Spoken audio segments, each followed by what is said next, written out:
कल्याणच्या उमा हॉस्पिटलमध्ये डॉक्टर साईनाथ बैरागी यांनी या जगात माणुसकी अजूनही जिवंत आहे हे दाखवून दिलं। 4 दिवसा अगोदर म्हणजेच 1 एप्रिल 2015 रोजी उमा हॉस्पिटलमध्ये एक गरोदर बाईची केस आली। अंकिता नाव असलेल्या या बाईच्या गर्भपिशवीत गाठ होती। ही गाठ इतकी वाढलेली की त्यामुळे त्या रुग्णाच्या आणि गर्भातील बाळाच्या जीवाला धोका होता। अंकिताला कल्याण मधल्या इतर रुग्णालयात नेले असता कोणतेही रुग्णालय हा धोका पत्करायला तयार नव्हते।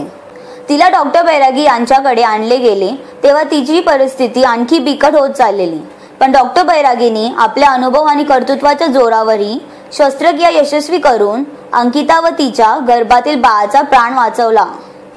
आता तिची प्रसूतीची ही जबाबदारी डॉक्टर बैरागी यांनी घेतली आहे। ही शस्त्रक्रिया यशस्वी करून डॉक्टर बैरागी यांनी दाखवून दिले की जगात माणुसकी अजूनही जिवंत आहे। आमचे वार्ताहर प्रणव नाईक यांनी डॉक्टर बैरागी आणि रुग्णाच्या नातेवाईकांशी चर्चा केली। पाहूया त्यांचे मत काय आहे। नमस्कार, जेबीटीव्ही न्यूज मध्ये आपलं स्वागत आहे। आज आपण आलो आहोत मेडिनोवा मल्टीस्पेशालिटी हॉस्पिटलमध्ये। इथे एका डॉक्टरने एका अशा पेशंटची डिलिव्हरी केली जिचा जीवाला आणि तिच्या गर्भालाही धोका होता। मोठी रिस्क होती, पण त्या डॉक्टरने ती रिस्क घेऊन ती डिलिव्हरी ते ऑपरेशन केलं आणि आज तिचा गर्भ आणि गर्भाबरोबर तीही खूप सुरक्षित आहे। या आपण जाणून घेऊया त्या पेशंटच्या नातेवाईकांकडून व डॉक्टरांकडून त्यांचं नेमकं काय म्हणणं आहे ते। कब से हो रही है? तब फिर तो हमको तो मालूम नहीं। वो गांव गई थी, गांव गया थी, बोला उसको 2 महीना में गांठ था। गांठ बोली, मैं बोली काट दे, हमको ये नहीं गांठ काट दे बोली। उसलिए बोला दवा खाना से ठीक हो जाएगा, बोला डॉक्टर के साथ वो गई थी। बोली क्या, बोला हाँ ठीक हो जाएगा, अभी थोड़ा ही है बोला। उसमें इससे पहले कौन सा हॉस्पिटल में गए थे? गांधी। तो उन्होंने क्या बोला? मुझे बोला थोड़ा गांठ है, 2 महीना रहा, उसके बाद में नहीं बताया। तो इसके बाद अभी मतलब कितने रेफरेंस दिया यहाँ का? और सर अभी कैसी है? ठीक है। तो यहाँ डिलीवरी अभी इधर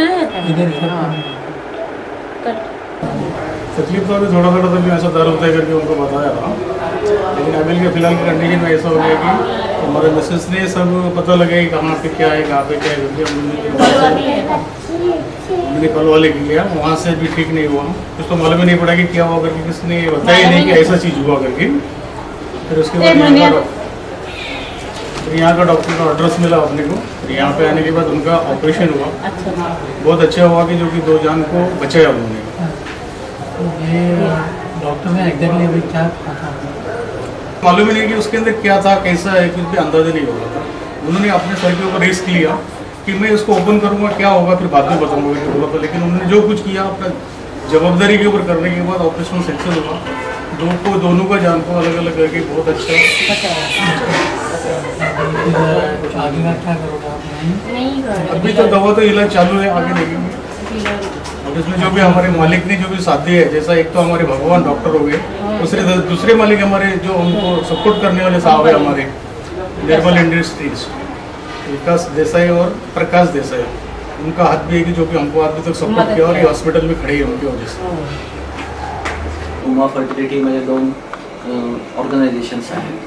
उमा हॉस्पिटल याच्यामध्ये आम्ही सगळे पेशंट्स ॲडमिट करतो, ट्रीटमेंट करतो आणि डिलिव्हरी आणि सर्वच प्रकारचे मल्टीस्पेशालिटी हॉस्पिटल आहे। ऑर्थो वगैरे सगळ्या ब्रँचेस आहेत इथे। न्यूरोसर्जरीपासून ट्रॉमापासून सगळ्याच रिलेटेड हार्ट अटॅकपासून सर्व पेशंट्स आम्ही इथे ट्रीट करतो। आणि उमा फर्टिलिटीमध्ये टेस्ट टू बेबी सेंटर आहे, इथे मी इन्फर्टिलिटी स्पेशलिस्ट म्हणून काम करतो। सर तुमचा आता या फील्डमध्ये एक्सपिरियन्स? या फील्डमध्ये मी गेल्या 8 वर्षापासून आहे आणि कल्याणमध्ये प्रॅक्टिस करतो आहे 8 वर्षापासून। त्याच्या अगोदर 3 वर्षासाठी मी PG करत होतो, तेव्हापासून माझा एक्सपिरियन्स याच फील्डमध्ये। सर आता जे काल तुम्ही ऑपरेशन केलं त्याच्याबद्दल तुम्ही थोडक्यात काही सांगू शकाल?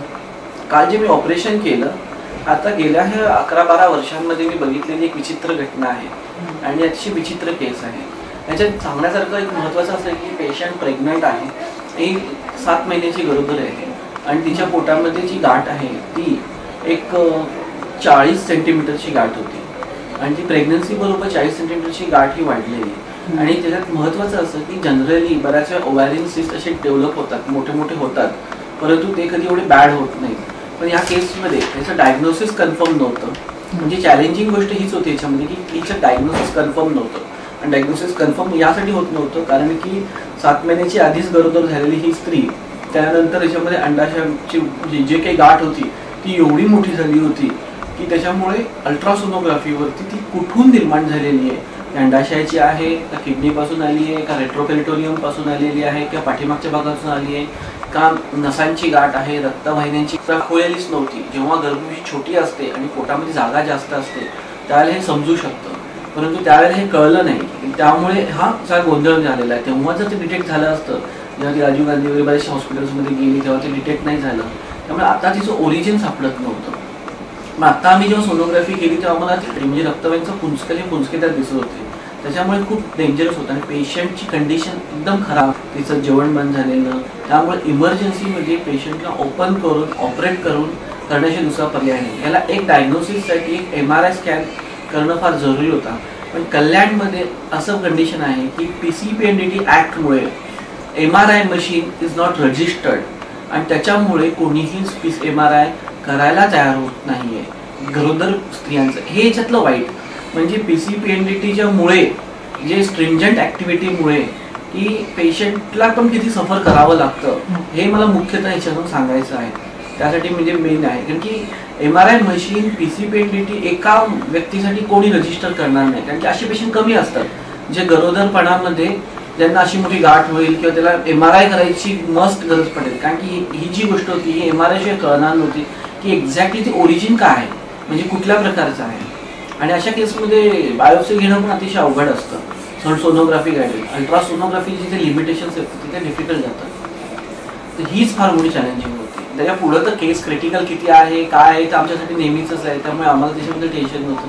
पण दिस इज द ॲक्टिव्हिटी. जीव निघून गेला असता. पेशंटचा BP खाली जात होता, ठोके वाढत होते, पेशंटला श्वास घ्यायला त्रास होत होता, रेस्पिरेटरी एम्ब्रेसमेंट होत होती आणि तिला खाता पिता सुद्धा येत नव्हतं. अशी वाईट अवस्था होती पेशंटची.